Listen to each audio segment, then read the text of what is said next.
For more Excel video tutorials, please visit our website at www.learnexcelfunctions.com.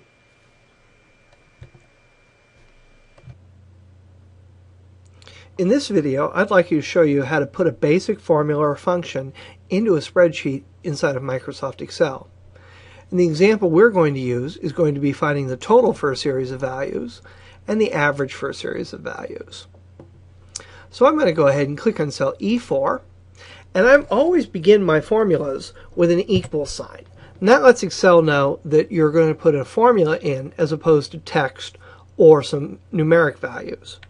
And then I'm going to go ahead and type the function name that I want to use. In this case, it's the sum function because I'm totaling. And then I do an opening parentheses. And now I need to put the cells in that I want to total. In this case, I want to total B4, C4, and D4. B4, C4, and D4 can be abbreviated B4, D4, or the first cell in the range, and then the last cell in the range. I'll then close my parentheses and hit enter, and you'll see I get the total for those values. I'll now click on cell F4, and there I want to put the average in. So here again I'm going to begin with an equal sign and the function name, which in this case is average. I'll then go ahead and open my parentheses and again enter in the same cells I did before. Now earlier you saw me actually type in B4, D4, and you can always do that. However, if you prefer to use the mouse, after you type your opening parentheses, you can simply highlight the range of cells that you wish to include in the formula. Then I'll close my parentheses and hit enter, and you'll see I get the average for those values. Excel also has a tool called the AutoSum tool. I can use that very simply. Now I'm going to go ahead and click in cell B9, and again you'll see I want the total for January here. And then I'm going to go to the Home tab on my ribbon, and I'm going to come over here to AutoSum. And when I click on AutoSum, you're going to see that it automatically placed that formula into the cell that I had selected, and then chose the cells above it to total. When I hit enter, you'll see the total for that month. You can also use that same quick tool with the average function. And here I am in the average cell, and then I'm going to go ahead and click on Home. Instead of clicking AutoSum, which would just give me a sum, I'm going to go ahead and click the drop down arrow to the right of that. And you'll see here we can use this tool with average, count, min, and max. And I want to use it with average, and there's also a more functions option here. I'm going to go ahead and click average, and you're going to see that it highlighted the range B4 to B9 for me. Now earlier, because the data that I was totaling was directly above the function I was entering in, the range was entered in correctly. But here, I don't want B4 to B9. I don't want to include the total again in the average. I want B4 to B8.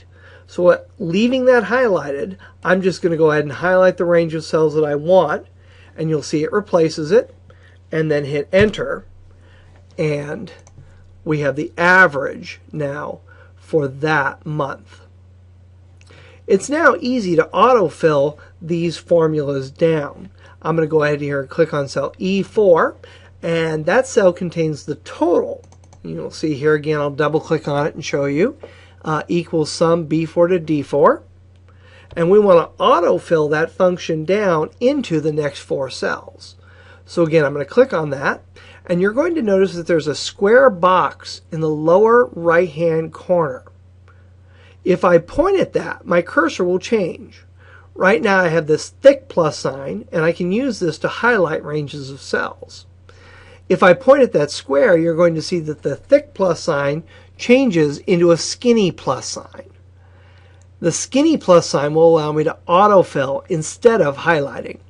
So I'm going to go ahead and point at that and drag down, and you'll see that it filled that formula in for the next four cells. And again, we're going to go up in here and double click on that cell, and you'll see the formula, the original formula was equal sum B4 to D4. or equals sum of the three cells to the left of that function. Now, when we actually copied that formula down into the lower cells by using the autofill option, it didn't actually copy the exact formula. It copied what that formula did. So when I double click on cell E5 here, you're going to say it says equals sum, open parentheses, exactly what it said before, but instead of B4 to D4, it updated the references to B5 to D5. It knew that I wanted to sum the three cells to the left of that formula. So again, Excel automatically updated those references for me. And you'll see if I click on cell E6, it now says equals sum B6 to D6. And that doesn't just work with the sum function. I'll click here on average, and you'll see the formula that was entered in there. And I can now use the autofill tool to fill that value down, and you'll see again the references updated themselves.